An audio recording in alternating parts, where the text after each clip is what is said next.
नमस्कार दोस्तों, स्वागत है आप सभी का ऑनलाइन अड्डा फॉर स्टडी चैनल पे। फिर से दोस्तों आप सभी के बीच आज लेटेस्ट अपडेट के साथ में बात करेंगे। दोस्तों 69,000 को लेकर 69,000 शिक्षक भर्ती का सुप्रीम कोर्ट के अंदर ऑर्डर रिजर्व हो चुका है। ऑर्डर रिजर्व होने के बाद में 3 दिन का समय दिया गया है रिटन बहस दाखिल करने के लिए।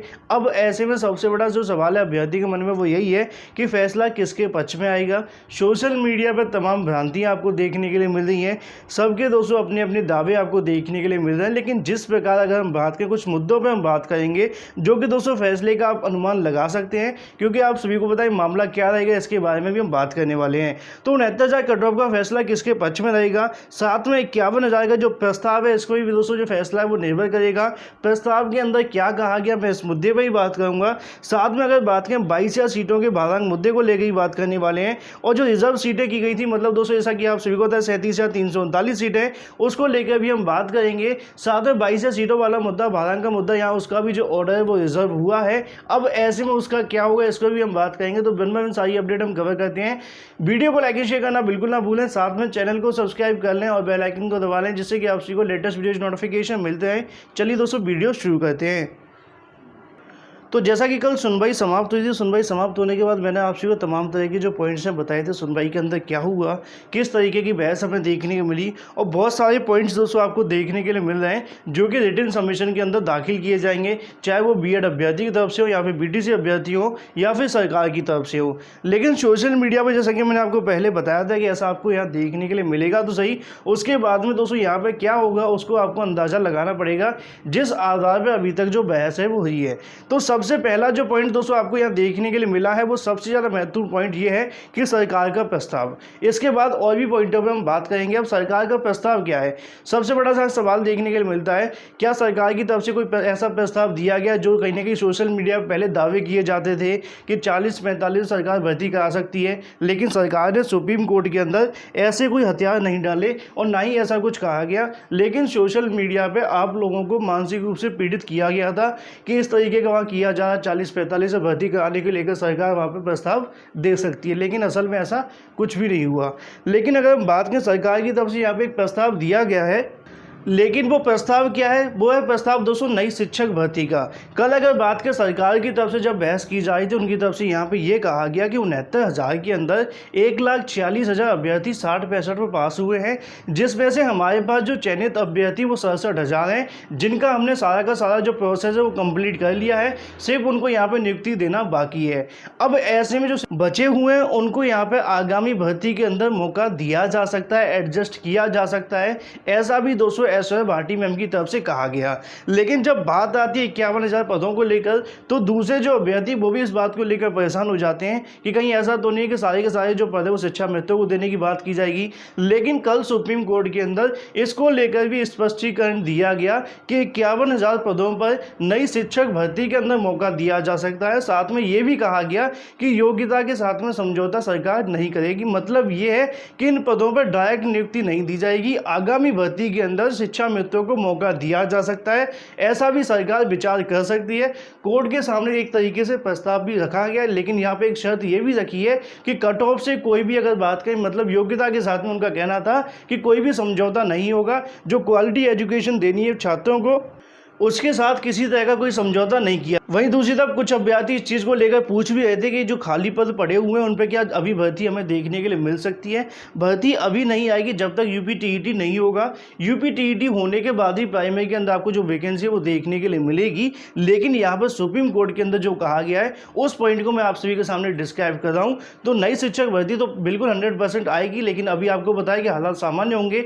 69,000 कंप्लीट होगी, कंप्लीट होने के बाद में जो अभ्यर्थी नई शिक्षक भर्ती का इंतजार कर रहे हैं उनके लिए भी खुशखबरी आएगी। अभी आपको पता है एडेड जूनियर आने वाली है, उसके बाद में दोस्तों यहाँ प्राइमरी के अंदर भी आपको देखने के लिए मिलेगी, लेकिन वो जब ही आएगी जब दोस्तों यूपीटीईटी होगा। यूपीटीईटी के बाद ही आपको वैकेंसी देखने के लिए मिलेगी प्राइमरी के अंदर।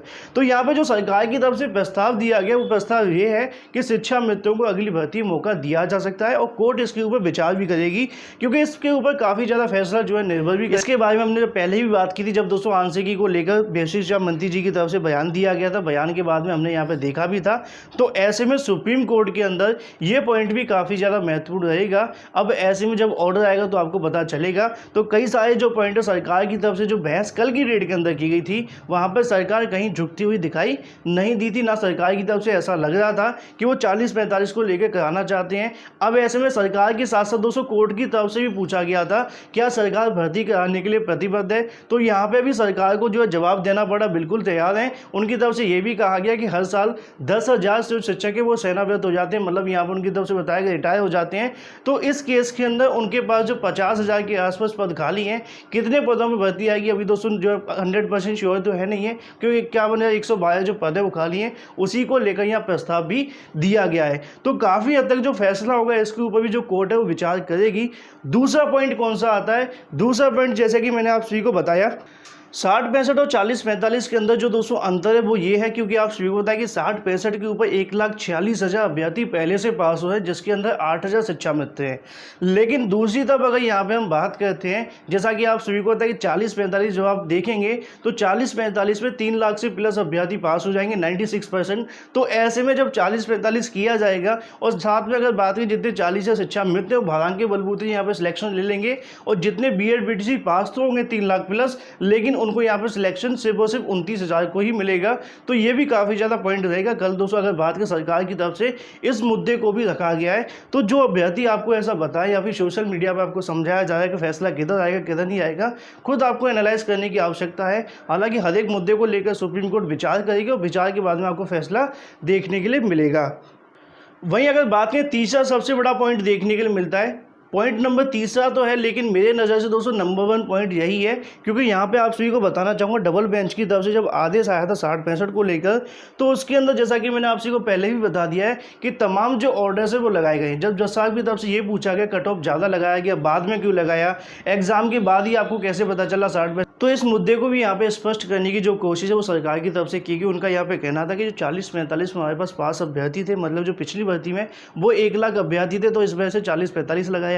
यहाँ पे 4 लाख अभ्यर्थी 60-65 लगाया गया। लेकिन इनको ये तो नहीं पता था कितने अभ्यर्थी पास हुए, लेकिन नंबर ऑफ कैंडिडेट को देखते हुए एक अंदाजे के तौर पे कट ऑफ फिक्स किया गया, उसके ऊपर भी 1,46,000 अभ्यर्थी पास हो गए थे। अब सवाल कई बार हमें ये भी देखने के लिए मिलता है कि परीक्षा के बाद कट ऑफ क्यों लगाया गया।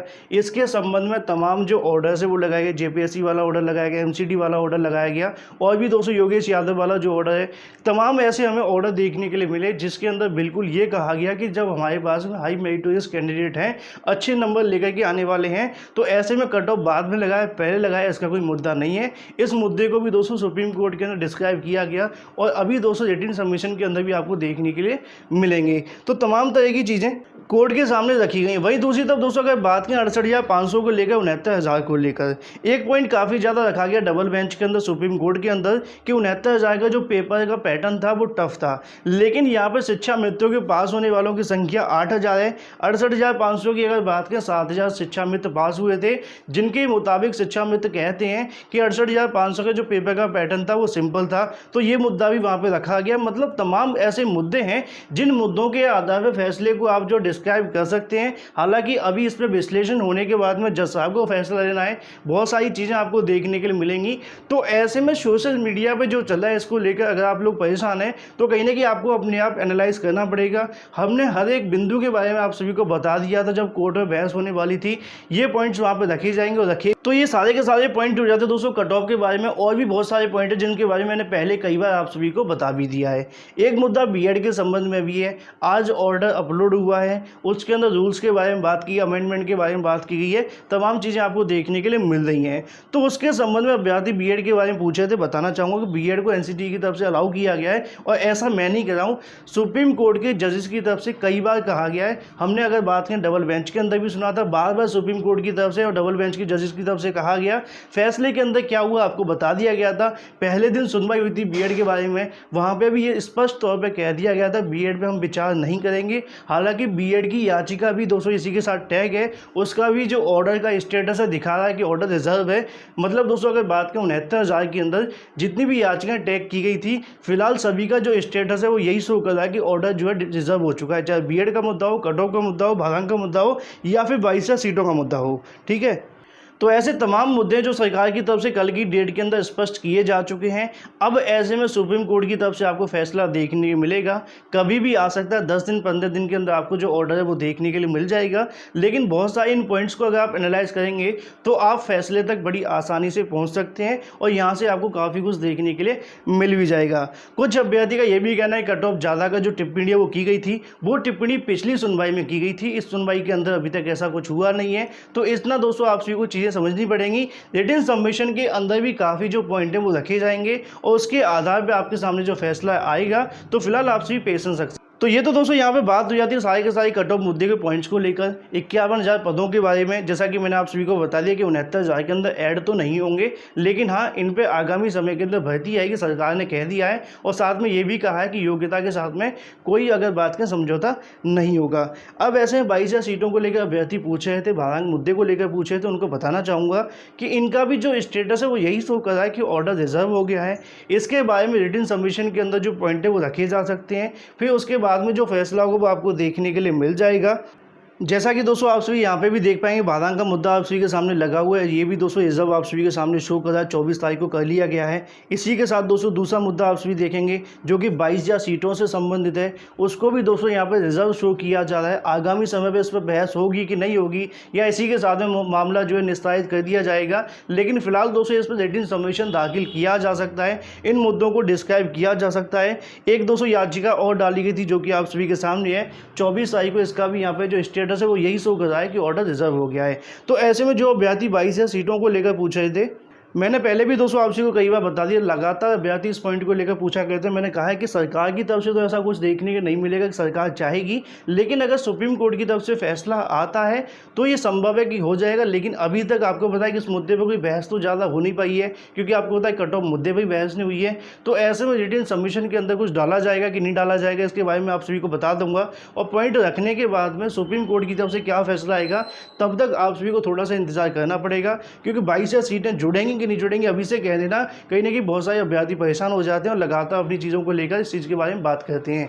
तो ऐसे में 22 सीटों का मुद्दा, भारांक का मुद्दा भी यहाँ पे रिजर्व है। आने वाले समय के अंदर जब ऑर्डर आएगा इस पर भी स्पष्टीकरण देखने के लिए मिल सकता है। दूसरी तरफ अगर बात करें 69,000 भर्ती के बारे में, कई अभ्यर्थी तरफ से लगातार ऐसा पूछा जा रहा था कि अगस्त के अंदर में काउंसिल को नियुक्ति पत्र मिल सकते हैं कि नहीं मिल सकते हैं। बिल्कुल मिल सकते हैं, लेकिन अब 69,000 पदों को जोड़ करके 37,339 पदों को मतलब पूरा तरीके से निस्तारण होने के बाद में उसके बाद आपको जो फैसला हो जाएगा, तो मान करके चलिए अगस्त के अंदर या फर्स्ट वीक या सेकेंड वीक में आपका ऑर्डर आता है, तब भी प्रबल संभावना है कि अगस्त के अंदर ही आपको नियुक्ति पत्र मिल जाए। बाकी अन्य जो मुद्दे लगे हुए उनके बारे में आपको आगामी समय के अंदर देखने के लिए मिल सकता है, क्योंकि अभी तक इसके बारे में कोई टिप्पणी कर पाना क्या होगा क्या नहीं होगा, क्योंकि यहाँ पे हाई कोर्ट के अंदर मामले लंबित हैं, लेकिन अभी तक कोई फैसला देखने के लिए नहीं मिला है। जैसा कि आरक्षण के मुद्दे के बारे में कई बार मैंने आप सभी को बता दिया है, और भी तमाम मुद्दे लगे हुए हैं। आगे जैसे जैसे सुनवाई होंगी उसके बाद आपको स्पष्टीकरण मिलेगा। पिछला वर्ग आयोग की तरफ से जो स्टे लगाया गया था उसको लेकर दोस्तों सरकार की तरफ से क्या एक्शन लिया जाएगा, इसके बारे में अभी फिलहाल सरकार के स्टैंड को लेकर आपको इंतजार करना पड़ेगा। सो गाइस, मुझे उम्मीद है आप सभी को सारी चीज़ें समझ में आ चुकी है। वीडियो को लाइक कीजिए करना बिल्कुल ना भूलें, साथ में चैनल को सब्सक्राइब कर लें, बेल आइकन को दबा लें, जिससे कि आप सभी को लेटेस्ट वीडियोज नोटिफिकेशन मिलते हैं। So guys, thank you for watching this video.